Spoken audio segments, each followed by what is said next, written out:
হচ্ছে। আমরা সুস্পষ্ট ভাষায় বলতে চাই, সুস্পষ্ট বক্তব্য আমাদের, কলেজে বিশ্ববিদ্যালয়ের ক্যাম্পাসে যদি ওই মেয়েরা জিন্সের প্যান্ট আর শার্ট পরে, টপস পরে তারা যদি ক্যাম্পাসে যাতায়াত করার, চলাফেরা করার অধিকার রাখে, তাহলে আমাদের যে সকল বোনেরা ধর্মীয় অনুশাসন মানে তাদেরকেও বুরকা করার এই অধিকার দেওয়াই লাগবে, দেওয়াই লাগবে, দেওয়াই লাগবে।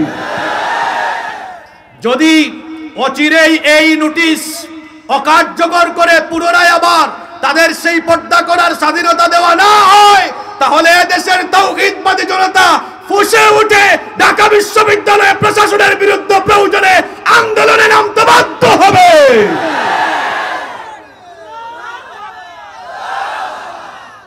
সম্মানিত ভাইয়েরা, এটা কোনো রাজনৈতিক ইস্যু নয়, এটা আমাদের প্রতিটি মুসলমানদের হৃদয়ের দাবি। আমাদের প্রত্যেকের মা আছে, বোন আছে। এটা মাননীয় প্রধানমন্ত্রীর নোটিশ না, এটা সচিবালয়েরও নোটিশ না। কারণ আমরা জানি মাননীয় প্রধানমন্ত্রী তিনি অত্যন্ত ভালো মানুষ, তিনি 5 ওয়াক্ত নামাজ পড়েন, আমরা শুনেছি তিনি তাহাজ্জুদও পড়েন। তার জবান থেকে তো এমন বক্তৃতা আমরা শুনলাম না, সরকারের কোনো দায়িত্বশীল ব্যক্তি থেকে এরকম কথা শোনা যায় নাই। কারণ এটা দেশের সাংবিধানিক নিয়ম, একজন মানুষ তার ধর্ম চর্চা করবে, এটা তার সাংবিধানিক অধিকার, নাগরিক অধিকার। সাংবিধানিক অধিকার, নাগরিক অধিকার থেকে কাউকে বঞ্চিত করা যায় না। আমি ছোটবেলা থেকে এগুলো দেখে দেখে বড় হয়েছি। আমরা কখনো হিন্দু মুসলমান দাঙ্গা দেখি নাই, সম্প্রীতি দেখেছি। হিন্দুর বাড়িতে মুসলিম, মুসলিমের বাড়িতে হিন্দু। বাংলাদেশ হচ্ছে সাম্প্রদায়িক সম্প্রীতির একটা সুন্দর নজির স্থাপন করার মতো দেশ, আলহামদুলিল্লাহ পড়েন। এদেশে আমরা মুসলমান, হিন্দু, বৌদ্ধ, খ্রিস্টান মিলেমিশে বাস করি। আমরা কেউ কারো ধর্ম চর্চায় বাধা দেই না, দিবও না। কারণ ইসলাম সেটা বলে না। ইসলাম বলে যার যার ধর্ম সে পালন করবে, কেউ কাউকে বাধা দিতে পারবে না। আমরা যেভাবে মিলেমিশে আছি, মিলেমিশে আমরা থাকবো ইনশাআল্লাহ। কষ্ট হচ্ছে আপনাদের? তো বলছিলাম আজকে যুবকদের সংখ্যা বেশি। এই যুবকরাই হলো ইসলামের প্রাণশক্তি। এজন্য নবী করিম সাল্লাল্লাহু আলাইহি ওয়াসাল্লাম তিনি নিজেই যুবকদেরকে অত্যন্ত ভালোবাসতেন, খুবই পছন্দ করতেন। নবী করিম সাল্লাল্লাহু আলাইহি ওয়াসাল্লাম তিনি যুবকদেরকে এত ভালোবাসতেন, যুবকদেরকে তিনি এত পছন্দ করতেন। নবীজি একদিন এক সমাবেশে বক্তব্য রাখছেন, নবীজি বক্তৃতা করছেন। সমাবেশস্থলে জায়গা না পেয়ে একজন যুবক সাহাবী, তরুণ সাহাবী, যার চেহারা খুব সুন্দর ছিল, জায়গা না পেয়ে তিনি পেছনে দাঁড়িয়ে থাকলেন। নবীজি বক্তৃতা দেওয়াকালীন সময় তার নজর ওই সাহাবীর দিকে গেল। নবীজি তখন বললেন, বক্তৃতা বন্ধ করে দিয়ে বললেন, ও জারির, তুমি পিছনে দাঁড়িয়ে আছো কেন? দাঁড়িয়ে থাকার কারণ কি? নবীজিকে তখন তিনি বললেন, ওগো আল্লাহর রাসূল, আমি সমাবেশস্থলে সবার শেষে পৌঁছার কারণে বসার জন্য কোনো জায়গা পেলাম না, এই জন্য আমি দাঁড়িয়ে আছি। এই কথা শোনা মাত্র নবী করিম সাল্লাল্লাহু আলাইহি ওয়াসাল্লাম, যিনি হচ্ছেন রাহমাতাল লিল আলামিন, আল্লাহর পরেই হলো যে নবীর মর্যাদা, সেই রাহমাতাল লিল আলামিন সঙ্গে সঙ্গে তিনি তার গা থেকে চাদর মুবারক খুলে সেই যুবক সাহাবী জারির রাদিয়াল্লাহু আনহুর দিকে ছুঁড়ে মারলেন। আল্লাহু আকবার। জারির রাদিয়াল্লাহু আনহুর দিকে ছুঁড়ে দিয়ে বললেন, ও জারির, জায়গা পাও নাই তো কি হয়েছে? আমি নবী আমার চাদর তোমাকে দিয়ে দিলাম, এই চাদরটা মাটিতে বিছিয়ে তুমি বসে যাও।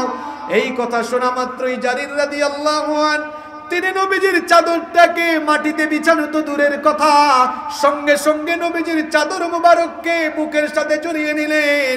তিনি উপর্যুপুরি বারবার বারবার বারবার তিনি চুমু খেতে লাগলেন, আর চোখের পানি ছিঁড়ে দিয়ে চিৎকার করে বললেন, আকরামাকাল্লাহ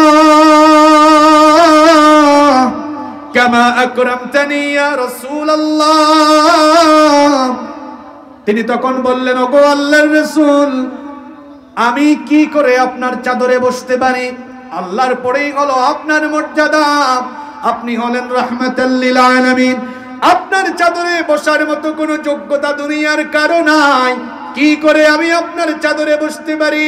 আপনি চাদরটা আমার দিকে ছুঁড়ে দিয়ে এই ভরা মজলিসে এতগুলো মানুষের সামনে আপনি আমাকে যেভাবে সম্মানিত করলেন, আমি আপনার জন্য দোয়া করছি আল্লাহ যেন আপনার সম্মান আর মর্যাদা আরো বেশি বাড়িয়ে দেয়।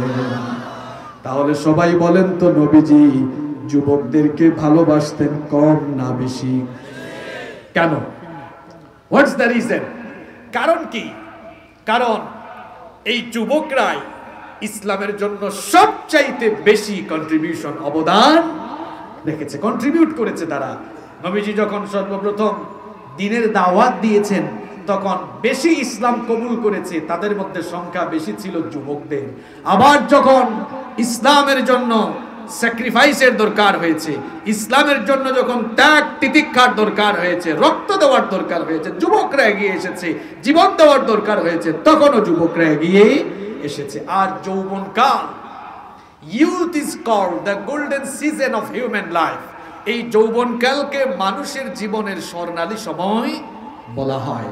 যৌবনকাল মানুষের জীবনের সবচাইতে গুরুত্বপূর্ণ সময়, কারণ এই বয়সে মানুষের শরীরে শক্তি থাকে কম না বেশি? আর একটু জুড়ে বলেন। দেখেন, আমাদের জীবনে 5টা পর্যায় আছে। আমরা সবাই একদিন বাচ্চা ছিলাম না? ছোট ছিলাম, সবাই এক সময় ছোট্ট ছিলাম আমরা, ওইটার নাম শিশুকাল। এরপরে একটু শরীর বাড়ল, আমরা একটু দৌড়ঝাঁপের বয়সে পৌঁছালাম, ওইটাকে বলা হয় কৈশোরকাল।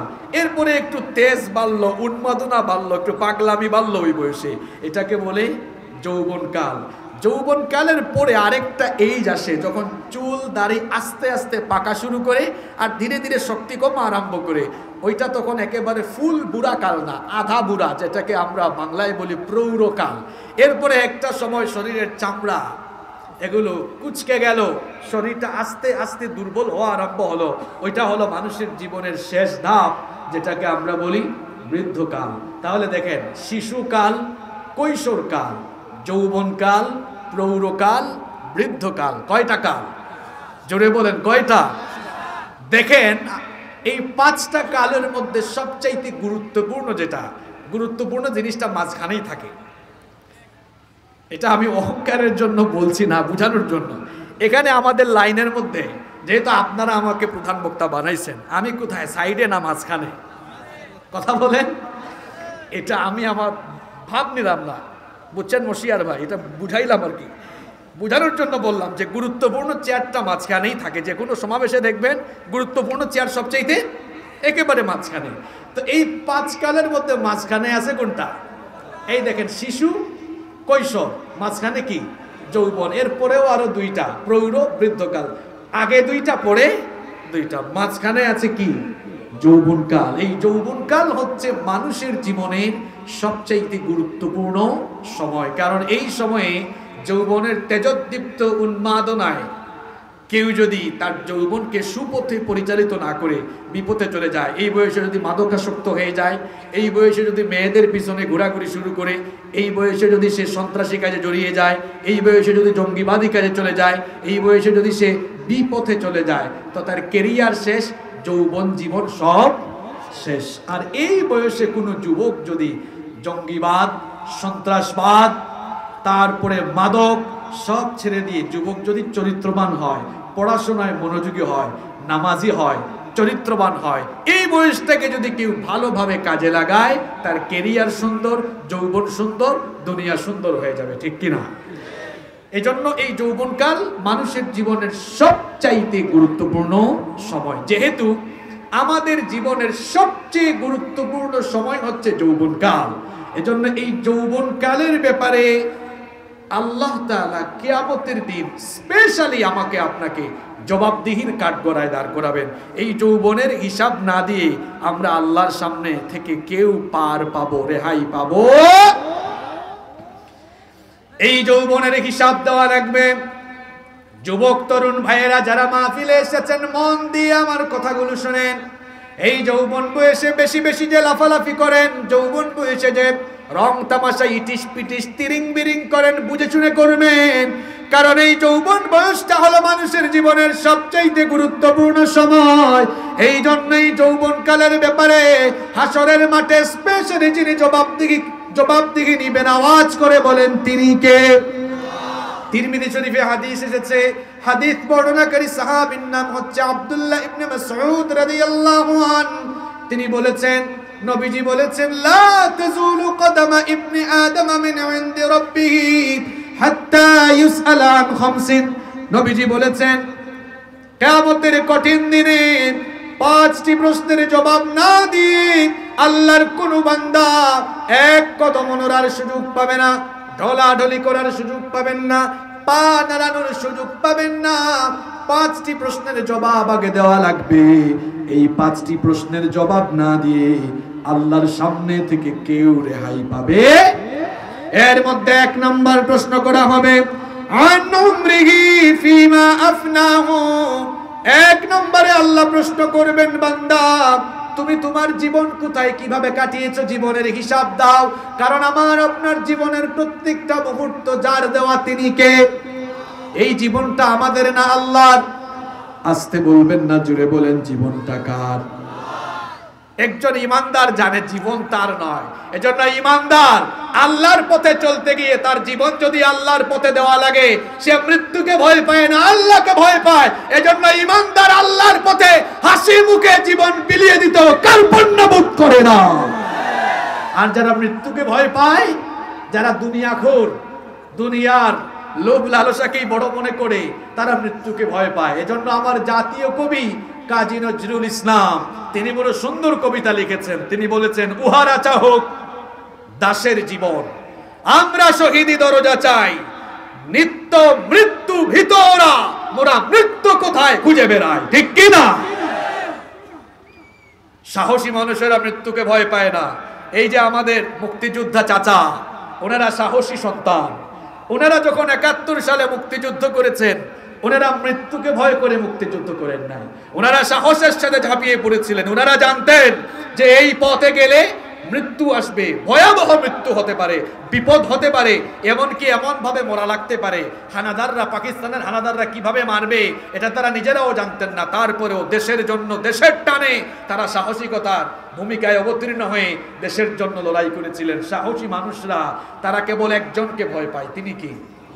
যারা আল্লাহকে ভয় করে তামাম দুনিয়া তাদের প্রধানত হয়ে যায়, সবাই তাদেরকে ভয় করে। আর যারা আল্লাহকে বাদ দিয়ে মানুষকে ভয় করে, তাদেরকে গোটা দুনিয়া ভয় দেখায়। তো এই জীবনের হিসাব, জীবনটা তো আপনার নয়, আল্লাহর দেওয়া। এই জীবনের হিসাব নিবেন কে?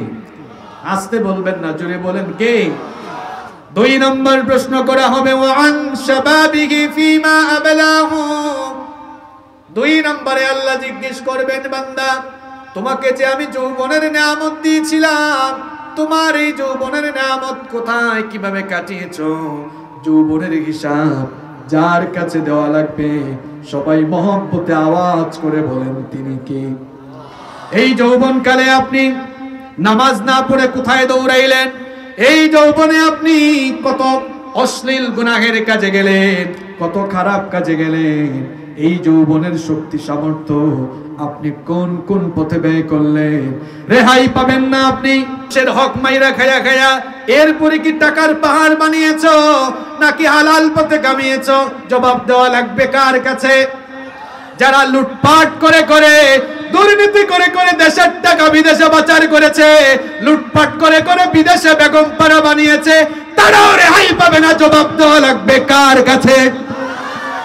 4 নম্বর প্রশ্ন করা হবে, ওয়াফিমা আনফাকাহু। ধন সম্পদ তুমি কোথায় ব্যয় করেছো? নাচ গান কনসার্টে, 31st নাইটে আজে বাজে কাজ করে, অশ্লীলতা, বেহায়াপনার বেলাল্লাপনায় কি টাকা পয়সা খরচ করেছো? নাকি সুপথে আল্লাহর দ্বীনের পথে খরচ করেছো? সেটারও হিসাব দেওয়া লাগবে কার কাছে? এরপরে 5 নম্বর প্রশ্ন করা হবে, ওয়ামাযা আমিলা ফিমা আলিমা। বান্দা তুমি যতটুকু জানতে ততটুকু তুমি আমল করতে কিনা? এই হলো মোট প্রশ্ন। কয়টা? টায়ার্ড হয়ে গেছে? তাহলে জুড়ে বলেন কয়টা? আপনাদেরকে দেখতে পারলে ভালো লাগতো, একটু অন্ধকার অন্ধকার লাগছে, সব দেখাও যায় না, কিন্তু আপনারা তো আমাকে দেখছেন, তো আপনারা তো জবাব দেওয়ার কথা। আপনারা কি বেজার হচ্ছেন, নারাজ হচ্ছেন আমার কথায়? এই হইল প্রশ্ন, মোট কয়টা? আরো জোরে। তার মধ্যে যৌবনের বিষয়ে প্রশ্ন আছে না নাই? যেহেতু যৌবন কালের হিসাব আল্লাহর কাছে দেওয়া লাগবে, এই জন্য নবীজি বলেছেন, শাবাবাকা ক্বাবলা হারামিক।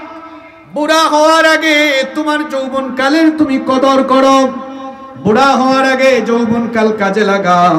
কারণ এই যৌবন কাল হলো এমন সময়, এটা যখন চলে যাবে আর যৌবন কাল ফিরে আসবে। আসতে বলবেন না, জুড়ে বলেন, যৌবন আর ফিরে আসবে। Nobody wants to lose youth time. কেউ এই যৌবন হারাতে চায় না। যখন একটু বয়স বেড়ে যায়, চুলদাড়ি পেকে যায়, দেখা যায় চুলদাড়িতে কালার করা শুরু করে, যেন একটু দেখতে ইয়াং ইয়াং লাগে। যৌবন হেফাজতের জন্য মানুষ কত কিছু করছে।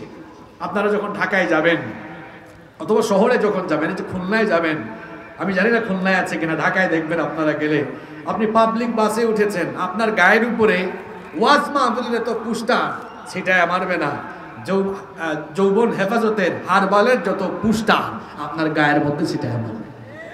দেয়ালে দেয়ালে ডানে বামে শুধু যৌবন হেফাজতের পুস্টার। এত কিছু করেও যৌবনকে কি ধরে রাখা যায়? যায় না। এই যৌবন চলে যাবে। এখানে যত চাচাজানরা এসেছেন, যাদের চুল দাড়ি সাদা হয়ে গেছে, তারাও কিন্তু একদিন আমাদের মতো ইয়াং ছিলেন, যুবক ছিলেন।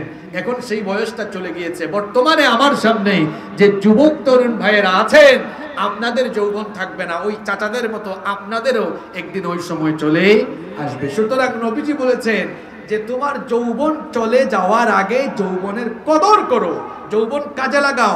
কারণ চলে গেলে হায় হুতাশ করে তখন আর কোনো লাভ হবে না। এখন যার বয়স 60 বছর 70 বছর হয়ে গিয়েছে, সে বলেন তো 10,000 কোটি টাকা দিয়ে তার ফেলে আসা যৌবন কি ফিরে পাবে? ক্ষমতা দিয়ে কি আর ফেলে আসা যৌবন ফিরে পাবে? পাবে না। যৌবন চলে গেলে এই যৌবন আর ফিরে আসে না। এই জন্য নবীজি বলেছেন এটা চলে যাওয়ার আগে কাজে লাগাও, নইলে পরবর্তীতে আফসোস করে লাভ হবে না। এখন প্রশ্ন হতে পারে, হুজুর ঠিক আছে আমরা কাজে লাগাবো, কিন্তু কিভাবে আমরা কাজে লাগাবো? How to spend your youth time, কিভাবে আপনি আপনার যৌবনের কদর করবেন, কাজে লাগাবেন কেমন? মনোযোগ আছে তো? মনোযোগ আছে তো? যুবক কারা কারা মাহফিলে এসেছেন হাত তুলেন তো। সব তো যুবক, তো টপিক তো ঠিকই আছে। আলহামদুলিল্লাহ, হাত নামান। কমিটিও যুবক, হুজুরও যুবক, আলহামদুলিল্লাহ। চেয়ারম্যান সাহেবও যুবক, আলহামদুলিল্লাহ পড়েন। এজন্য বলছিলাম যুবকদের জয় জয়কার তালায় চলছে, আলহামদুলিল্লাহ।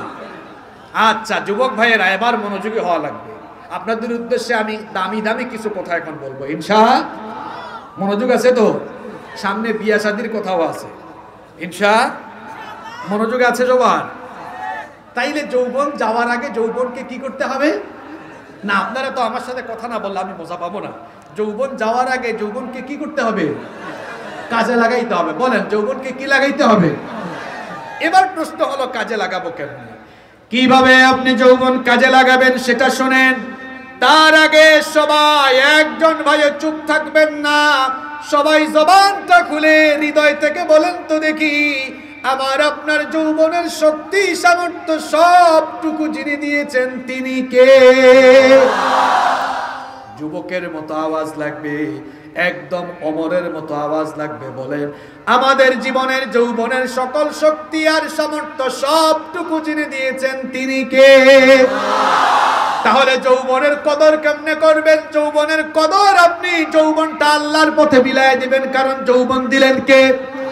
এই যৌবন বয়সে আমরা যৌবনের শক্তি সামর্থ্য অন্য কোনো পথে নয়, অন্য কোনো মতের জন্য নয়, এই যৌবনটাকে আমরা আল্লাহর পথে দিব। কিভাবে দিব? যৌবন বয়সে আমরা নিজেদেরকে আল্লাহর পূর্ণাঙ্গ গোলাম বানিয়ে ফেলবো, নিজেদের চরিত্র আমরা উন্নত বানিয়ে ফেলবো। যখনই মুয়াজ্জিন সাহেব বরত্ব ঘোষণা করে আজান দিবেন নামাজে যাওয়ার জন্য, তখন যেন আমরা যুবক হিসাবে এই কথা না বলি, আমি তো এখনো যুবক, আমার সময় আছে, আমি একটু বুড়া হই, চুল দাড়ি পাকুক, এরপরে আমি মসজিদে যাব। শয়তানের এই ধোঁকায় যেন আমরা না পড়ে যাই। কারণ আমার এই যৌবন বয়স, এটা ফুরিয়ে আমরা বুড়া হব, এই সুযোগ হয়তো নাও আসতে। Keep in your mind, there is no serial of death. মৃত্যুর কোন সিরিয়াল, আসার সিরিয়াল আছে কিন্তু যাবার কোন সিরিয়াল নাই। এই তো কিছুদিন আগে আমার চাইতে বয়সে আরো 10 বছরের ছোট ছেলেটাকে আমি খুব স্নেহ করতাম, আমার এলাকারই ছেলে, মারা গেল। তার বাপ চাচা তাকে কবরে শুয়ালো। আহারে, কি নির্মম চিত্র। মাঝে মাঝে সমাজে আমরা দেখি নাতির লাশ দাদা কবরে নামায়, ছেলের লাশ বাবা কবরে নামায়। কি বলেন, এরকম আছে? এরকম আছে না নাই?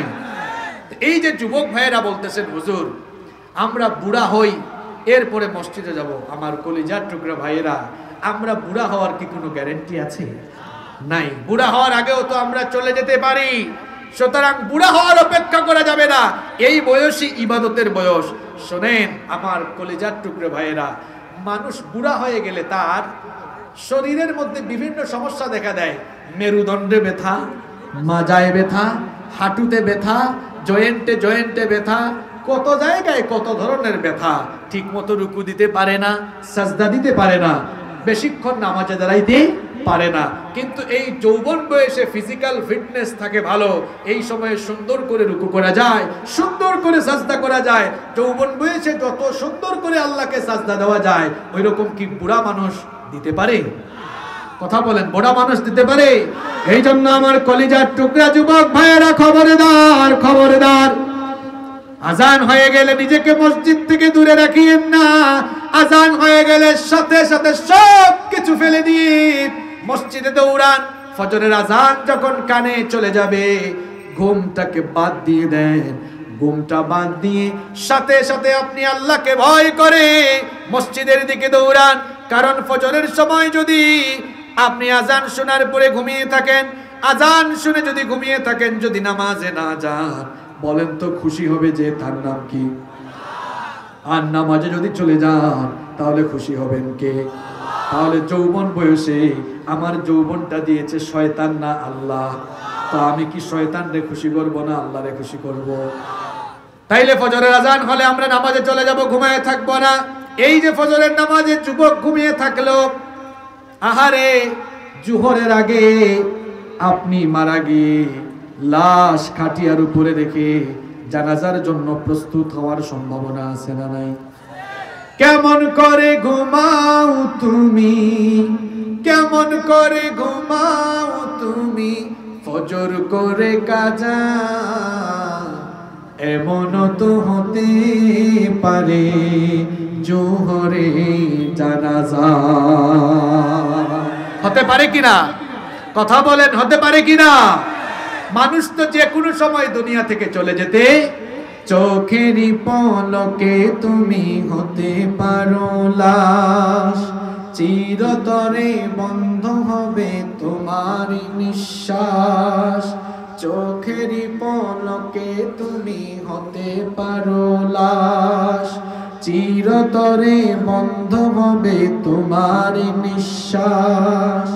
হবে এলান তোমার নাম মসজিদের মাইকে, হবে এলান তোমার নাম মসজিদের মাইকে। বাড়িওয়ালা নাই রে, বাড়ি নাই রে দুনিয়াতে, বাড়িওয়ালা নাই রে, বাড়ি নাই রে দুনিয়াতে, বাড়িওয়ালা নাই রে, বাড়ি নাই রে দুনিয়াতে, বাড়িওয়ালা নাই রে, বাড়ি নাই রে দুনিয়াতে। খুব টাকা আর ক্ষমতার গরম, বাড়ি গাড়ি মিল ফ্যাক্টরি টাকার পাহাড়, বিলাসিতায় কেটেছে জনম কত অহংকার। বাড়ি গাড়ি মিল ফ্যাক্টরি টাকার পাহাড়, বিলাসিতায় কেটেছে জনম কত অহংকার। দামি কাপড় ছেড়ে হবে সাদা কাফন পরিতে, বাড়িওয়ালা নাই রে, বাড়ি নাই রে দুনিয়াতে, বাড়িওয়ালা নাই রে, বাড়ি নাই রে দুনিয়াতে, বাড়িওয়ালা নাই রে, বাড়ি নাই রে দুনিয়াতে, বাড়িওয়ালা নাই রে, বাড়ি নাই রে দুনিয়াতে। যাদের সাথে চলতে তুমি থাকতে দিবানিশি, জানাজায় শরীক হবে তোমার প্রতিবেশী। যাদের সাথে চলতে তুমি থাকতে দিবা নিশি, জানাজায় শরীক হবে তোমার প্রতিবেশী, স্বজনেরা নিয়ে যাবে তোমাকে পালকিতে, বাড়িওয়ালা নাই রে বাড়ি নাই রে দুনিয়াতে, বাড়িওয়ালা নাই রে বাড়ি নাই রে দুনিয়াতে, বাড়িওয়ালা নাই রে বাড়ি নাই রে দুনিয়াতে। বাড়ি থাকবে বাড়িওয়ালা। যুবক ভাইয়েরা ফজরের নামাজটা কাজা কইরেন না ভাই। ফজরের নামাজ দিনের শুরুতে প্রথম নামাজ, দিনের শুরুতে প্রথম নামাজটাই যদি কাজা করলেন, প্রথমেই যদি আল্লাহকে সাজদা না দিয়ে দিনটা শুরু করলেন, তো প্রথমেই তো শয়তানের মুরিদ হয়ে দিনটা শুরু করে দিলেন। আমরা কি শয়তানের মুরিদ হয়ে দিন শুরু করব? ফজরের নামাজ পড়ব তো? ঘুমিয়ে থাকবেন না। আমার মনে পড়ে গেল আমার শ্রদ্ধাভাজন উস্তাদ, আন্তর্জাতিক ইসলামী বিশ্ববিদ্যালয় চট্টগ্রামের professor doctor B M. Mafizur Rahman Al Azhari হাফেজাহুল্লাহ ওয়া রাআহ, তিনি ছাত্র এবং যুবকদেরকে উদ্দেশ্য করে খুব সুন্দর একটা কবিতা লিখেছেন। পরবর্তীতে এটা সুর করা হয়েছে। আমি কি যে সকালের টাইমটাতে ঘুমান, ওই সময় বরকত আসে কার তরফ থেকে? উষাকালে নেমে আসে বরকতেরি ধারা, বঞ্চিত হয় দুর্ভাগাগণ ঘুমিয়ে থাকে যারা। উষাকালে নেমে আসে বরকতেরি ধারা, বঞ্চিত হয় দুর্ভাগাগণ ঘুমিয়ে থাকে যারা। আল্লাহর নামে প্রভাত করো ভুলে যেও না, আল্লাহর নামে প্রভাত করো ভুলে যেও না। অজু করে নামাজ পড়ো অলস হয় না, অজু করে নামাজ পড়ো অলস হয় না। সকালবেলা ঘুমাইয়া দিন শুরু করবেন না কোরআন তেলাওয়াত দিয়া? কোরআন দিয়ে শুরু করো দিনের সকল কাজ, আল্লাহ তোমায় পড়িয়ে দিবেন রহমতেরি তাজ। কোরআন দিয়ে শুরু করো দিনের সকল কাজ, আল্লাহ তোমায় পড়িয়ে দিবেন রহমতেরি তাজ। সময় মতো কাজ করে না ফেলে রেখো না, অজু করে নামাজ পড়ো অলস হয় না। খুব সকালে জেগে ওঠো ঘুমিয়ে থেকো না, অজু করে নামাজ পড়ো অলস হয় না। পারবো তো? পারবো তো? যুবক ভাইয়েরা ফজরের সময় ঘুমাবেন না তাড়াতাড়ি উঠবেন? তাড়াতাড়ি উঠবে কেমনে? তাড়াতাড়ি উঠবে কেমনে? আমাদের দাদা দাদির আমলে কারেন্ট ছিল না, তারা হারিকেন জ্বালাইতো। আমাদের সিলেটে বলে ল্যাম্প, আপনারা কি বলেন জানি না, কুফি বলেন না ল্যাম্প বলেন? ল্যাম্প না তো মিলে গেছে। ল্যাম্প জ্বালাইতো, হারিকেন জ্বালাইতো। কারেন্ট ছিল না, ঘরের মধ্যে টিভি ছিল না, ইন্টারনেট ওয়াইফাই মোবাইল ছিল না, এই জন্য রাত 8টার পরে তাদের কোনো কাজ ছিল না। তারা দেখা যেত খুব তাড়াতাড়ি ঘুমায় যেতে পারতেন, এজন্য ফিজিক্যাল ফিটনেসও তখন তাদের ভালো ছিল। এখনকার অবস্থা কি হয়েছে? কারেন্ট আছে, ওয়াইফাই আছে, ইন্টারনেট আছে, মোবাইল আছে, টিভি আছে, এই জন্য রাত 2টা পর্যন্ত আমাদের কাজও আছে। থাকার কারণে কি হয়েছে, আগে আমাদের চাচা চাচি দাদা দাদিরা 60-70 বয়সেও যে পরিমাণ ফিজিক্যাল এনার্জি ফিটনেস তারা ধরে রাখতে পেরেছিলেন, এখন 30-40 বছরে যুবকরা সেটা হারিয়ে ফেলতেছে। কারণ যুবকরা এখন সময় মতো ঘুমায় রাত 2টা-3টা পর্যন্ত ফেসবুক চালাইতে চালাইতে শেষ। যুবক ভাইয়েরা, রাতের বেলা তাড়াতাড়ি ঘুমান। আপনি যৌবন বয়সে নিজের চেহারার লাবণ্য তারুণ্য আপনি ধরে রাখতে পারবেন, নইলে কম বয়সে বিচি টিচি উঠা শেষ, যৌবন শেষ হয়ে যাবে।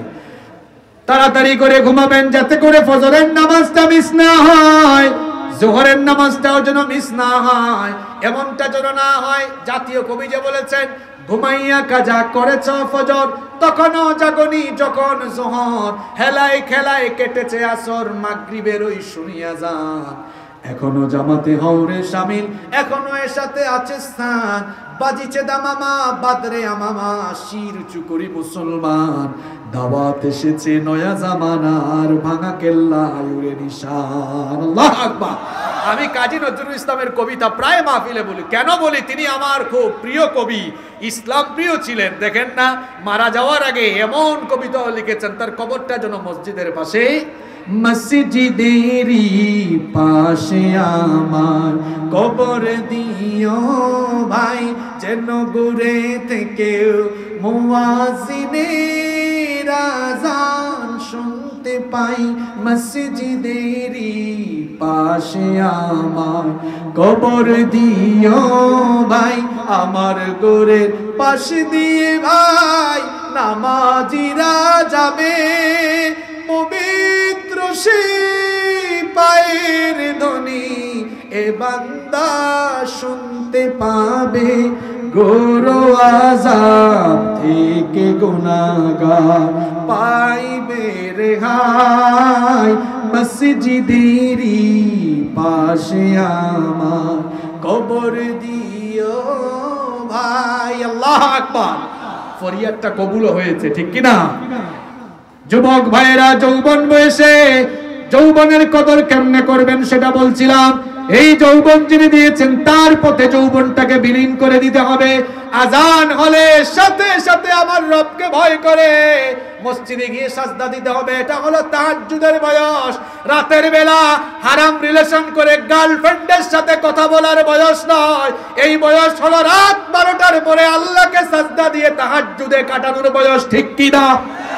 খবরদার যুবক ভাইয়েরা, এই যৌবন বয়সে মেয়েদের ফান্দে পড়ো না, মেয়েদের পিছনে ঘুরো না, কারণ কোন সভ্য ছেলে কখনো মেয়ের পিছনে ঘুরতে পারে না। এই যৌবন বয়সে যদি মেয়ের পিছনে ঘুরো, গার্লফ্রেন্ড বানায়া, এই গার্লফ্রেন্ডের জন্য যদি ঘুরতেই থাকো, রেজাল্ট খারাপ হবে, ক্যারিয়ার শেষ হবে। খবরদার যুবক ভাইয়েরা, কলেজ ইউনিভার্সিটিতে যারা পড়ো, মেয়েদের ফান্দে পড়ো না, মেয়েদের ফিতনায় পড়ো না, মেয়েদের পিছনে ঘুরো না। এই বয়সটা মেয়েদের পিছনে ঘোরার বয়স নয়। এই বয়সটা হলো ভালো করে পড়াশোনা করে ক্যারিয়ারটাকে সুন্দর করার বয়স। এই বয়সটা হলো আজান হলে নামাজে গিয়ে চরিত্রবান হওয়ার বয়স। চক্ষুটাকে হেফাজত করো, মেয়েদের দিকে তাকিয়ে তাকিয়ে চোখের সিনা করো না, আর এই মোবাইলের ফিতনায় পড়ে যাও না। প্রত্যেকটা যুবকের হাতে মোবাইল আছে, মোবাইল হাতে নিয়ে এই চোখটা কার দেওয়া নিয়ামত? এত আসতে বললে হবে না, চক্ষুটা কার দেওয়া নিয়ামত? আল্লাহু আকবার। কত বড় নিয়ামত আপনি জানেন? এই চোখ আল্লাহ তাআলা দিয়েছেন। এই চক্ষু নিয়ে গবেষণা করে ক্যামেরা আবিষ্কার হয়ে গিয়েছে। আল্লাহু আকবার বলুন। চক্ষুটাকে আল্লাহ কি সুন্দর করে বানালেন। আল্লাহ সবচেয়ে সুন্দর করে মানুষকে বানিয়েছেন। আল্লাহ যদি চাইতেন চক্ষুটা গরুর মতো মাথার দুই দিকে দিতে পারতেন কিনা, তখন এই ফুটবল মাঠে ফুটবল খেলোয়াড়রা ফুটবল খেলতে পারতো না, হেড মারলে চক্ষুটা শেষ হয়ে যেত। আল্লাহ মাথার নিচে, কপালের নিচে দিলেন, আবার দিয়ে উপরে একটা হাড্ডি দিলেন, যেন আসার খায়া উষ্টা খায়া পড়লে চোখের কোনো ক্ষতি না হয়, দেখতে যেন সুন্দর লাগে। আবার চোখের উপরে একটা ব্রু দিলেন। এরপরে যে পরিবেশে আমরা বাস করি, ধুলা বালু জীবাণু তো আছেই। এই যে আমরা তাকাচ্ছি, ধুলা বালু বারবার জীবাণু ঢুকতেছে, এগুলো আল্লাহ যদি রিফ্রেশের ব্যবস্থা না করতেন, চোখ আমাদের অন্ধ হয়ে যেত। এজন্য চোখের ভেতরে আল্লাহ তরল এক প্রকার পানি দিলেন। যতই জীবাণু ভেতরে ঢুকুক, চোখের পলক ফেলে যখন আমরা বারবার চোখের পলক ফেলি, ওই তরল পানি দিয়ে আল্লাহ সব ময়লা জীবাণু পরিষ্কার করে চক্ষুটাকে আল্লাহ হেফাজতে রাখার ব্যবস্থা করেছেন। সুবহানাল্লাহ। এখন তো যুবকরা মোবাইলের পাগল। কোন মোবাইলে কখন কত মেগাপিক্সেলের ক্যামেরা আসে সেটা গিয়ে তারা জিজ্ঞেস করে, কারণ যুবকরা ভালো করেই জানে ক্যামেরার মেগাপিক্সেল যত বেশি, ওই মোবাইলে ছবিও উঠে সুন্দর তত বেশি। আমার জানা মতে বাজারে এখনো 120 মেগাপিক্সেলের ক্যামেরা আছে। ক্যামেরাম্যান ভাইরা নাকি আরো বেশি আছে? 200, যাই হোক 200 পর্যন্ত আছে। কিন্তু আপনি কি জানেন এই চোখের মধ্যে আপনি না চাইতেই বিজ্ঞানীরা গবেষণা করে বলেছেন আল্লাহ তাআলা মানুষের চোখের মধ্যে 576 মেগাপিক্সেল দান করেছে। একটু আলহামদুলিল্লাহ কইতে মন চায় না?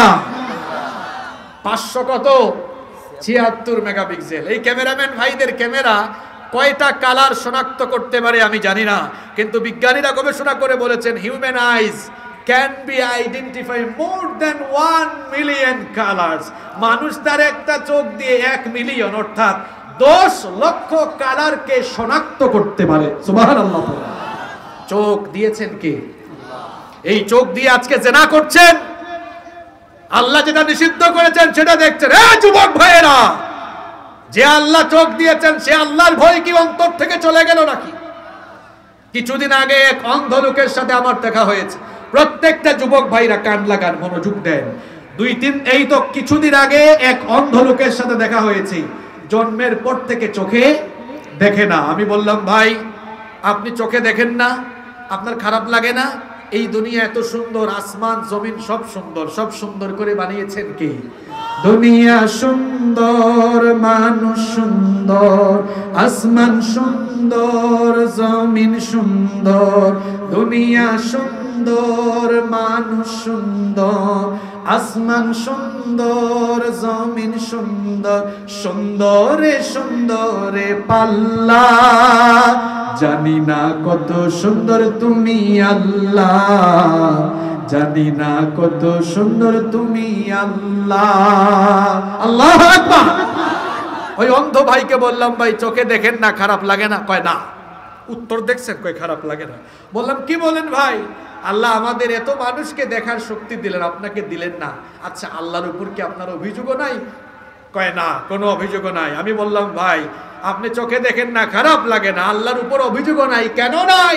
সে তখন জবাব দিয়েছে কি জানেন? সে বলেছে ও হুজুর আপনার চোখ আছে, আপনার গুনাহ করার সুযোগ আছে, আমার চোখ নাই, গুনাহ করার সুযোগও নাই। এই মোবাইল যদি একজন অন্ধের কাছে দেওয়া হয়, এই অন্ধ ব্যক্তি কিন্তু যুবক তোমাদের মতো পর্নোগ্রাফি দেখার সুযোগ তার নাই। একজন অন্ধের হাতে যদি মোবাইল থাকে সে কিন্তু ইউটিউবে ঢুকে অশ্লীল ভিডিও দেখার সুযোগ নাই। আমার আপনার যাদের চোখ আছে, চোখ দিয়ে জেনা করার সুযোগ আছে। সুতরাং এই চোখ দিয়ে আমরা জেনা করার আগে ভাবা দরকার কিয়ামতের দিন এই চোখের জবান যিনি খুলে দিবেন তিনি কে? আল্লাহ বলছেন কিয়ামতের মাঠে যখন মানুষ হাজির হবে, সূরা ইয়াসিনে আল্লাহ বলেছেন আল-ইয়াওমা নাখতিমু আলা আফওয়াহিহিম ওয়া তুকাল্লিমুনা আইদিহিম ওয়া তাশহাদু আরজুলুহুম বিমা কানু ইয়াকসিবুন। আল্লাহ তাআলা বলেছেন কিয়ামতের দিন মা কথা বলবে। আবার অন্য আয়াতে আল্লাহ বলেছেন হাত্তা ইযা মা জাউহা শাহিদা আলাইহিম সামউহুম ওয়া আবসারুহুম ওয়া জুলুদুহুম বিমা কানু ইয়ামালুন। আল্লাহ তাআলা বলছেন কিয়ামতের মাঠে আপনার জবান কথা বলতে পারবে না। বেশি ফটর ফটর করেছেন, চাপাবাজি করছেন এই মুখ দিয়া, কিয়ামতের মাঠে জবান বন্ধ করে দিবেন কে? কান কথা বলবে, এই কান দিয়ে কি কি অশ্লীল আজে বাজে জিনিস শুনেছেন। চোখ কথা বলবে, চোখ দিয়ে কত আজে বাজে জিনিস দেখেছেন। এ কলিজার টুকরা যুবক ভাইয়েরা শোনেন, আল্লাহর ভয়টা অন্তরে ঢুকান।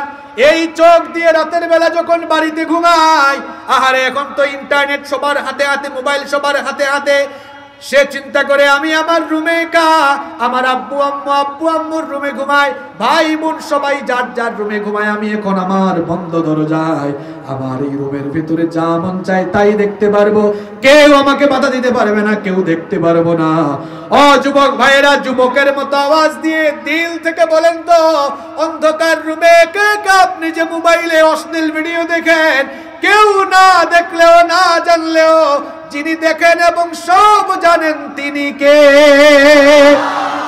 সুতরাং ওই আল্লাহকে ভয় করে চোখের জিনা থেকে বেঁচে থাকতে হবে, কানের জিনা থেকে বেঁচে থাকতে হবে। যৌবন বয়সে মেয়েদের পিছনে ঘোরা যাবে না। যৌবন বয়সে নারীর ফিতনায় পড়া যাবে না। মনে রাখতে হবে হারামের ভেতরে নাই কোনো আরাম। বিবাহ বহির্ভূত সমস্ত রিলেশন হারাম। সামর্থ্য থাকলে বিয়ে করে ফেলতে হবে, নারীর পিছনে ঘুরঘুর করা যাবে না, চরিত্রটাকে নষ্ট করা যাবে না। বরং এই বয়সে পড়াশোনায় মন দাও, পড়াশোনায় মন দিয়ে ক্যারিয়ার সুন্দর করো, নামাজি হয়ে চরিত্রবান হও।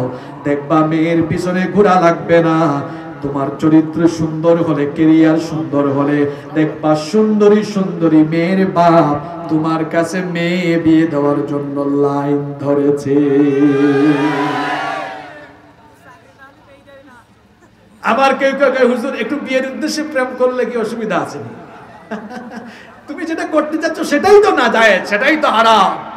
ভাই, যদি যৌবন কন্ট্রোলে রাখতে না পারো, রোজা রাখো, সামর্থ্য থাকলে বিয়ে করো। আর বিয়ে শাদী করবে কেমনে যুবকরা? আপনারা তো বিয়ে শাদীর এই বাপজানরা যে কঠিন বানায় ফেলছেন। হ্যাঁ, সরকারি চাকরি, তারপরে গাড়ি বাড়ি, এগুলো না হলে তো আপনারা মেয়েকে ছেলের কাছে বিয়ে দিতে চান না। আরে বাবা এবং মাদেরকে বলছি, ছেলের যদি টাকা পয়সা গাড়ি বাড়ি ক্ষমতা সবও থাকে, তার মধ্যে যদি দিনদারিতার অনুপস্থিতি থাকে, এর কাছে বিয়ে দিলে মেয়ের কপাল পুড়ে ছাড় খাড় হয়ে যাবে। টাকা পয়সা ছেলেটা কম ইনকাম করে, কিন্তু ছেলেটা যদি নামাজি হয়, দিনদার হয়, আল্লাহওয়ালা হয়, এবং দিনদার আল্লাহওয়ালা ছেলের কাছে মেয়েটাকে দিয়ে দেন, আপনার মেয়ে সারা জীবন সুখে শান্তিতে থাকবে। আর যুবক ভাইদেরকেও সিদ্ধান্ত নিতে হবে, বিয়ের সময় যৌতুক নেওয়াও যাবে না, দেওয়াও যাবে না। যৌতুকের কারণে কত বিয়ে ভেঙে যাচ্ছে, কত জায়গায় বিয়ে হচ্ছে না, এমনটা করা যাবে না ইনশাআল্লাহ। যুবক ভাইদের পক্ষে কথা বললাম। যুবকরা খুশি তো? খালি যুবকরা খুশি? আজকের মাহফিলে আইসা কারা কারা খুশি দেখি হাত তুলেন তো। মাশাআল্লাহ, হাত নামায় নাকি উঁচা করে ধরেন না, আপনাদেরকে দেখি। লিল্লাহি তাকবীর। আসলেই আপনারা খুশি? মাহফিল আয়োজন করছে যুবকরা, যুবকদেরকে খুশি হইয়া তাদের এই যে আয়োজনে কিছু ঘাটতি আছে, ঘাটতি ফিল আপ করে দিতে পারবো তো? হাতগুলো নামান তো, নামায় নামায় পকেটে ঢুকান। মানুষের পকেটে ঢুকাইয়েন না, নিজের। এই ওনাকে ধরেন, 10,000 টাকা দেওয়া লাগবে। ধরেন ধরেন ধরেন ধরেন। উঠাউঠির টাইম চলে গেছে, এখন প্যাকেট যাবে, যার যা মন চায় মন খুলে দিবেন। এই যে আরেকজনকে ধরেন। আমার আলোচনা কি শেষ?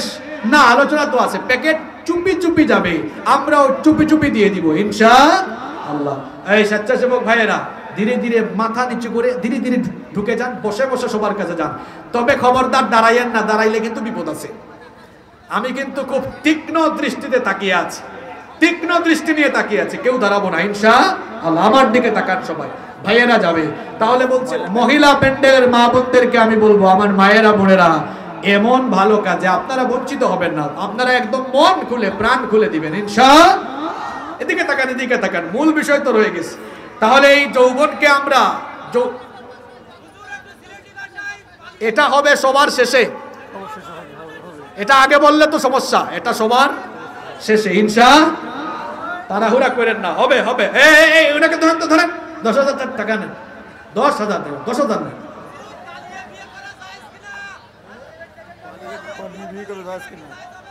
এই এলাকার কোন বোনরে নিয়ে আপনি পালাইতে চান?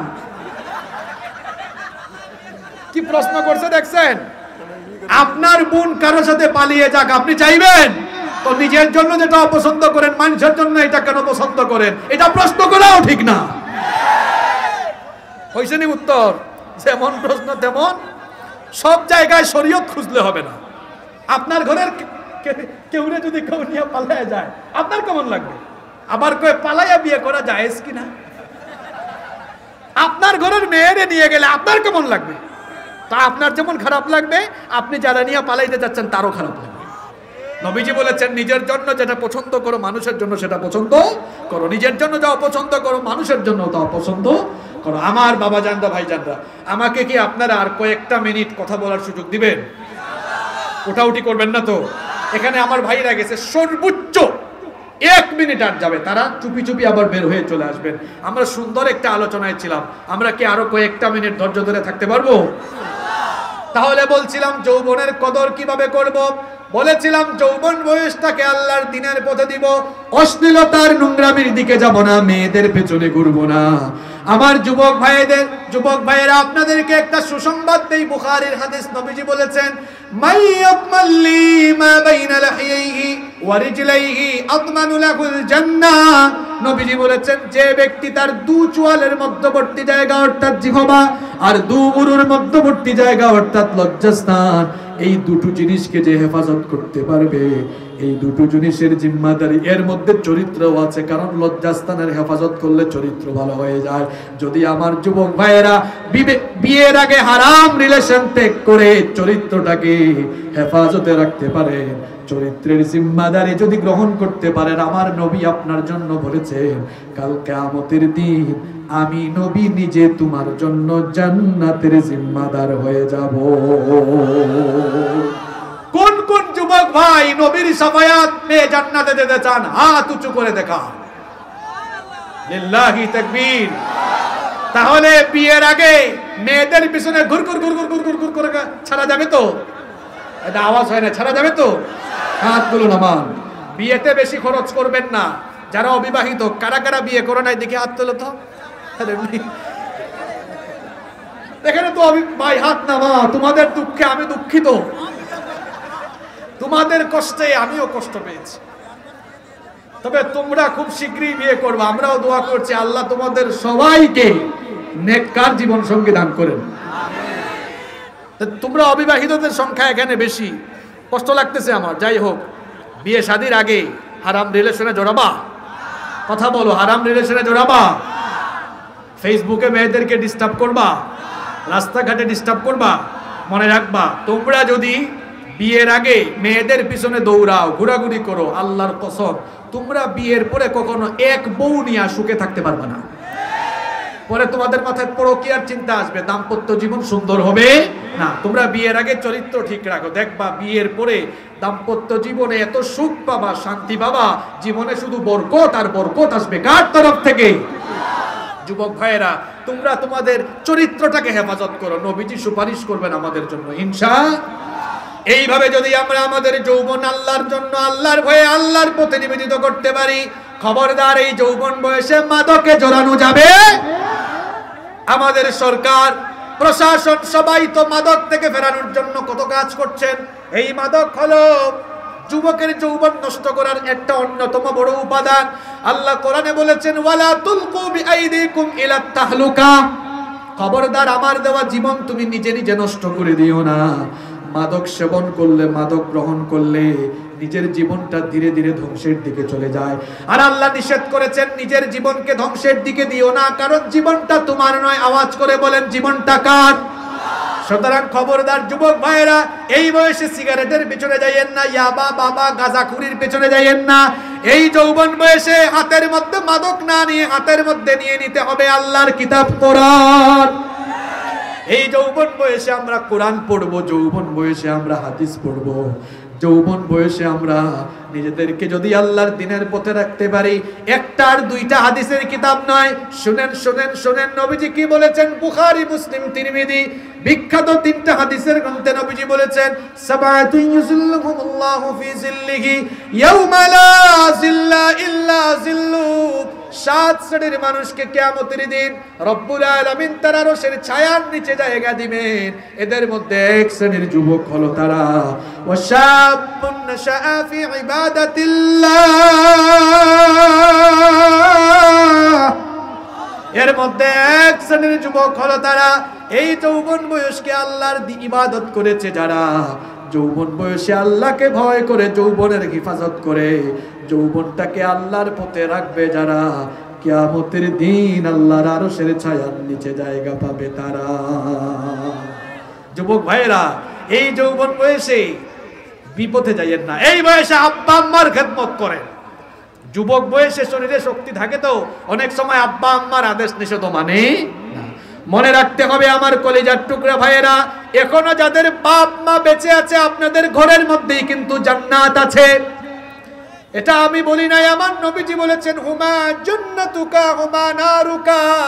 তোমার বাবা তোমার মা তোমার জন্য জান্নাত, আবার তোমার বাবা মা তাদেরকে তাদেরকে অসন্তুষ্ট করলে তাদের অসন্তুষ্টির কারণে তোমার জন্য রয়েছে আল্লাহর জাহান্নাম। আমরা কি জাহান্নামে যেতে চাই নাকি? আসতে বলবেন না, জোরে বলেন, জাহান্নামে যেতে চাই নাকি? তাহলে জান্নাতে যাওয়ার জন্য আমাদের মা বাবার খেদমত করার দরকার আছে না নাই? মনে রাখতে হবে আমার কলেজার টুকরা ভাইয়েরা, মা বাবা বড় সেনসিটিভ জায়গা। যুবক ভাইয়েরা শোনো, আল্লাহর কসম, তুমি যদি তোমার মা বাবার খেদমত করতে পারো, গোটা দুনিয়ার সব সম্পদ ঐশ্বর্য আল্লাহ তোমার পায়ের তলায় ফেলে দিবে। কি চাও তুমি? তোমার কি দরকার? শুধু মা বাবার খেদমত করো। এখন মা বাবার খেদমত করে না, 3 ভাই 4 ভাই হলে দেখা যায় মা বাপকে ভাগ করে, কয় আমি একা কেন খাওয়াবো আমার বাবাকে আমার মাকে? 4 ভাই ভাগ করে 4 মাস। কপাল পুরা, তুমি কারে ভাগ করো? তুমি যখন তোমার মায়ের পেটে একটানা 10 মাস ছিলে, 10 মাসের গর্ভধারণের কষ্ট আমরা পুরুষ মানুষ আমরা বুঝি না। যারা বিয়ে করছেন, বিয়ে শাদীর পরে যাদের বাচ্চা হয়েছে, বউয়ের কষ্ট তো নিশ্চয়ই এক খাটে এক বেডে থেকে দেখেছেন। ঠিক এই কষ্টটা আপনার মাও আপনার জন্য করেছে। সেই মা একটানা 10 মাস একা কষ্ট সহ্য করেছেন, কষ্টের ভাগ কাউরে দেন নাই। এখন বুঝি আপনি মাকে ভাগ করে দেন 4 ভাই 3 ভাইয়ের মধ্যে। যেই বাপ আপনার জন্য মাথার ঘাম পায়ে ফেলে সারাদিন খেতে মাঠে ঘাটে কাজ করে মাথার ঘাম জড়ানো পয়সা দিয়ে ভরণ পোষণ লালন পালনের ব্যবস্থা করেছে, সেই বাপকে আপনি এখন ভাগ করেন। কপাল পোড়া। যদি জীবনের উন্নতি চান, সমৃদ্ধি চান, মা বাপকে ভাগাভাগি কইরেন না। আব্বা আম্মাকে বলবেন, আব্বা আম্মা আমার কাছে থাকেন, আমি আপনাকে খাওয়াবো, সেবা যত্ন করব, চিকিৎসা করাবো, যা দরকার তাই দিব। আপনি মা বাপকে দেন, আল্লাহ আপনাকে দুনিয়ার সব নিয়ামত দিবেন। সুবহানাল্লাহ। খবরদার খবরদার ভাইয়েরা, মা বাবার সঙ্গে রেগে কথা বলবেন না, আপনার জীবন শেষ হয়ে যাবে। বহু টাকা ইনকাম করলেও টাকার মধ্যে বরকত পাবেন না। মা বাবার বদুয়া পেলে টাকা বেশি কামাবেন, কিন্তু টাকা যাবে, দেখবেন এমন এমন বড় বড় রোগ আল্লাহ দিবেন, বাংলাদেশেও চিকিৎসা করাইতে পারবেন। সফল হতে হলে মা বাবার খেদমত করতে হবে। মা বাবার সঙ্গে ধমক দিয়ে রাগ করে কথা বলা যাবে না। আল্লাহ বলেছেন, ফালা তাকুল লাহুমা উফ, মা বাবাকে উফ শব্দ পর্যন্ত বলো না। ওয়ালা তানহারহুমা, মা বাবাকে ধমক দিয়ে রাগের স্বরে চোখ মোটা করে কথা বলো না।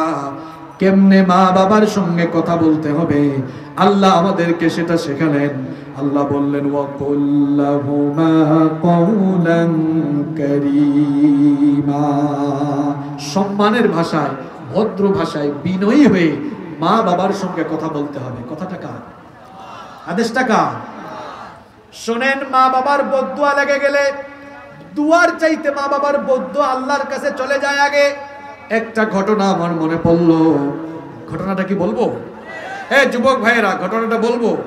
শোনো শোনো যুবকরা, অবিবাহিতই তো বেশি, এই বয়সে মা বাবার সাথে তামাশা করো, মা বাপের কথা শোনো না। দেখো, এক আল্লাহর ওলি, সাধারণ কোনো ব্যক্তি নয়, এক আল্লাহর ওলি মায়ের একটা কথা শোনার না শোনার কারণে কত বড় ফিতনায় পড়েছে। এইটা বুখারী শরীফে এসেছে। বনি ইসরাইলে আল্লাহওয়ালা একজন লোক ছিলেন, খুব বড় মাপের আল্লাহর ওলি ছিলেন, তার নাম হচ্ছে জুরাইজ। সেই সময় বনি ইসরাইলে সবাই তার নাম জানতো, কারণ তিনি অত্যন্ত আল্লাহওয়ালা মানুষ ছিলেন, অত্যন্ত ইবাদত গুজার মানুষ ছিলেন। তিনি একদিন গভীর রাতে তাহাজ্জুদের নামাজে দাঁড়িয়েছেন, নামাজে দাঁড়িয়ে আছেন নামাজরত অবস্থায়।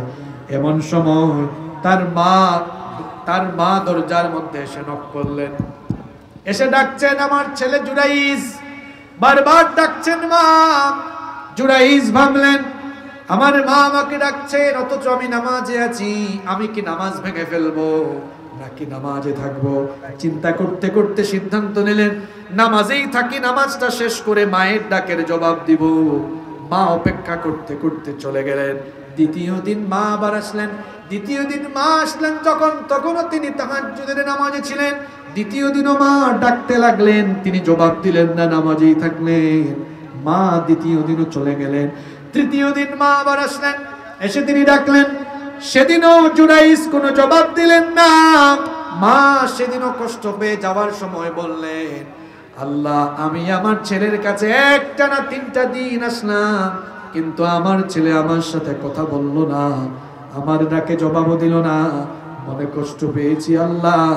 এত ইবাদত করে কি হবে, কারণ আমার ছেলেটা তো আমারই খেদমত করলো না।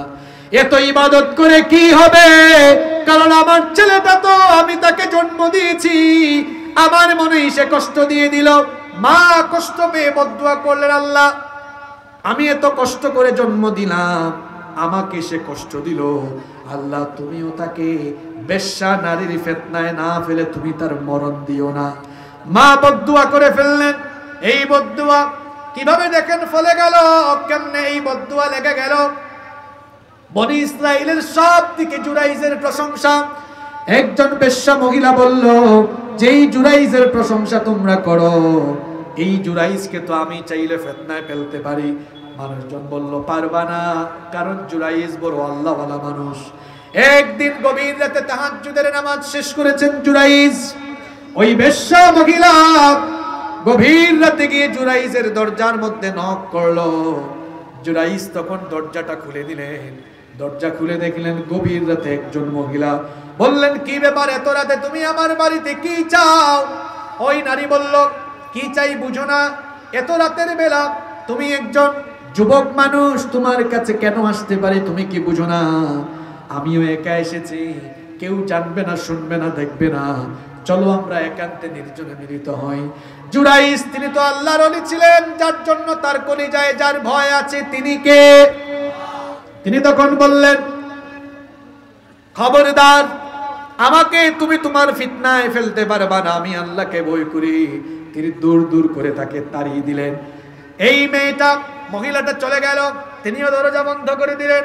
যাওয়ার সময় ওই নারী পথের মধ্যে এক রাখালের সাথে সে এমন বাজে কাজ করলো। শেষ পর্যায়ে এই মহিলা গর্ভবতী হলো। এই মহিলার পেট থেকে একটা সন্তানের জন্ম হলো। অবিবাহিত মহিলার পেট থেকে যখন সন্তান জন্ম নিল, গোটা এলাকায় তখন হই হই রই রই শুরু হয়ে গেল। কি ব্যাপার, তোর বিয়ে শাদী হলো না, তোর কেমনে বাচ্চা হলো? ওই নারী তখন বলল, ওই যে পাহাড়ের চূড়ায় ইবাদত গৃহ বানিয়ে আল্লাহর ওলি জুরাইজ ইবাদত করে, এটা হলো তার কাজ। সে আমার সাথে মিলিত হয়েছে, এই জন্য আমার পেটে তার সন্তানের জন্ম নিয়েছে, এটা তার সন্তান। লোকজন খেপে গেল। খেপে গিয়ে তারা এবার পাহাড়ের উপরে উঠে জুরাইজের ইবাদত গৃহ তারা ভেঙে ফেলল। জুরাইজকে তারা টেনে টেনে টেনে গিছড়ে জনসম্মুখে নিয়ে আসলো। জুরাইজ তখনও ব্যাপারটা জানতেন না। তিনি বললেন, কি ব্যাপার, আমাকে এভাবে টেনে টেনে টেনে গিছড়ে বেইজ্জত করে কেন জনসম্মুখে নিয়ে আসলেন, আর আমার ইবাদত গৃহ কেন ভেঙে ফেললে? লোকজন তখন বলল, ভাব মারো, তুমি তো এই মহিলার সাথে জিনা করেছো, যার কারণে এই মহিলার পেট থেকে সন্তান হয়েছে, এটা তোমার সন্তান, তুমি কেন এমন অবৈধ কাজ করলে? তিনি বললেন, আল্লাহর কসম, এই কাজ আমি করি নাই। লোকজন বলল, তুমি যে এটা করো নাই, কিভাবে আমরা বিশ্বাস করব? এখন তার তো কোনো সাক্ষী নাই। কিন্তু কেউ যেটা দেখে না, কেউ যেটা জানে না, সেটা যিনি দেখেন, সেটা যিনি জানেন, তিনি কে? আসতে বলবেন না, জুড়ে বলেন, তিনি কে? জুরাইজ তখন ভাবলেন, যেহেতু আমার কোনো সাক্ষী নাই, আজ এই কঠিন মুসিবত থেকে কেবলমাত্র আমাকে একজন বাঁচাতে পারেন, উদ্ধার করতে পারেন, তিনি কে? জুরাইজ বললেন, ঠিক আছে, আমার তোমরা বিচার করার আগে কিছু সময় আমাকে দাও, কিছু সময় তোমাদের থেকে আমি চেয়ে নিচ্ছি। তারা সময় দিল। ওযু করে তিনি নামাজে দাঁড়িয়ে গেলেন। নামাজ শেষে তিনি আল্লাহর কাছে দোয়া করলেন, ওগো আল্লাহ, সারা জীবন তোমাকে আমি ইবাদত করেছি, তোমাকে আমি সিজদা দিয়েছি, আমি জানি তুমি এক, অদ্বিতীয়, তোমার সাথে কোনো শরীক নাই। সারা জীবন আমি তোমার খেদমত, আমি তোমার ইবাদত করেছি। ওগো রব, তুমি যদি সত্যিকারের একত্ববাদী রব হয়ে থাকো, তাহলে আজ আমাকে এই ভয়াবহ ফিতনা থেকে আমাকে তুমি বাঁচাও। জুরাইজকে আল্লাহ ইলহামের মাধ্যমে জানিয়ে দিলেন, ও জুরাইজ, তোমার মাকে কষ্ট দিয়েছিলে, মা বদদুয়া করেছিলেন বলে তুমি আজ এই ফিতনায় পড়েছো, কিন্তু বিপদে পড়ে যেহেতু তুমি আমার কাছে সাহায্য চেয়েছো, আমি তোমাকে উদ্ধার করছি। কিন্তু তোমাকে এটাও জানিয়ে দিচ্ছি, শুধু আমার ইবাদত করলে হবে না, আমার ইবাদতের পরে যাদের খেদমত করা লাগবে তারা হচ্ছেন তোমার মা আর বাবা। আদেশটাকার আল্লাহ বলেছেন, ওয়াকাদা রাব্বুকা আল্লা তা'বুদু ইল্লা ইয়্যাহু ওয়া বিল ওয়ালিদাইনি ইহসানা। তোমার রবের পক্ষ থেকে এই আদেশ এসেছে, আল্লাহর ইবাদতের পরে তোমরা তোমাদের মা বাবার খেদমত করবা। আল্লাহ জুরাইজকে বললেন, তোমার মায়ের বদদুয়ার কারণে অবস্থা হয়েছে, যেহেতু তুমি আমার কাছে সাহায্য চেয়েছো, তোমাকে আমি সাহায্য করছি। এই সন্তানের কাছে গিয়ে পেটের মধ্যে খুঁচা মারো, গিয়ে বলো আল্লাহর হুকুমে কথা বলো, আল্লাহর হুকুমে তুমি জবান খুলে বলো তোমার আসল পিতাকে। এখন বলেন তো, বাচ্চার জবান যিনি খুলে দিতে পারেন, অবুঝ শিশু এখনো কথা বলতে পারে না, কিন্তু আল্লাহ চাইলে কথা বলাতে পারেন কিনা? আসতে বলবেন না, জুড়ে বলেন আল্লাহ চাইলে পারেন কিনা? জুরাইজ এবার ওই অবুঝ শিশুর পেটের মধ্যে খুঁচা মেরে বললেন, হে শিশু, আল্লাহর হুকুমে তুমি সত্যিকার অর্থে কথা বলো তোমার আসল পিতাকে। তখন এই শিশুর জবান ফুটে গেল। শিশু বলল, ওই যে দাঁড়ায় আছে ওই রাখাল হচ্ছে আমার বাপ। সুবহানাল্লাহ বলবেন না? সত্য কথাটা সবার সামনে ফাঁস হয়ে গেল। জুরাইজের কাছে সবাই মাফ চেয়ে নিল। এই যে আমি বলছিলাম, যতই ইবাদত গুজার হন না কেন, কিন্তু মা বাবার কলিজায় আঘাত দিলে আপনার জীবনে মুসিবত নেমে আসবে। এজন্য আমার যুবক ভাইরা শোনেন, মা বাবা হচ্ছে আমাদের জান্নাত, মায়ের পায়ের তলায় জান্নাত। আবার হাদিসে নবীজি বলেছেন, রিদার রব্বি ফি রিদাল ওয়ালিদ ওয়া সাখাতার রব্বি ফি সাখাতিল ওয়ালিদ। পিতার অসন্তুষ্টিতে আল্লাহ অসন্তুষ্ট, পিতার সন্তুষ্টিতে আল্লাহ সন্তুষ্ট। এখন অনেকের বাবা অসুস্থ, চিকিৎসা করায় না। বাবা অসুস্থ, বুড়া মানুষ বিছানায় শুয়ে আছেন, কই বুড়ার ঘরের বুড়া এত কাশো কেন? এ নাফরমান সন্তান, তুমি যখন ছোট ছিলে কথা বলার কোনো ভাষা ছিল না, কান্না করা ছাড়া কোনো ভাষা ছিল না। তখন যখন কান্না করতে তোমার বাপ কাজ থেকে ফিরে এসে কলিজার টুকরা সন্তানটাকে বুকে জড়িয়ে নিয়েছে, তখন তো তোমার বাপ তোমাকে ফেলে রাখে নাই।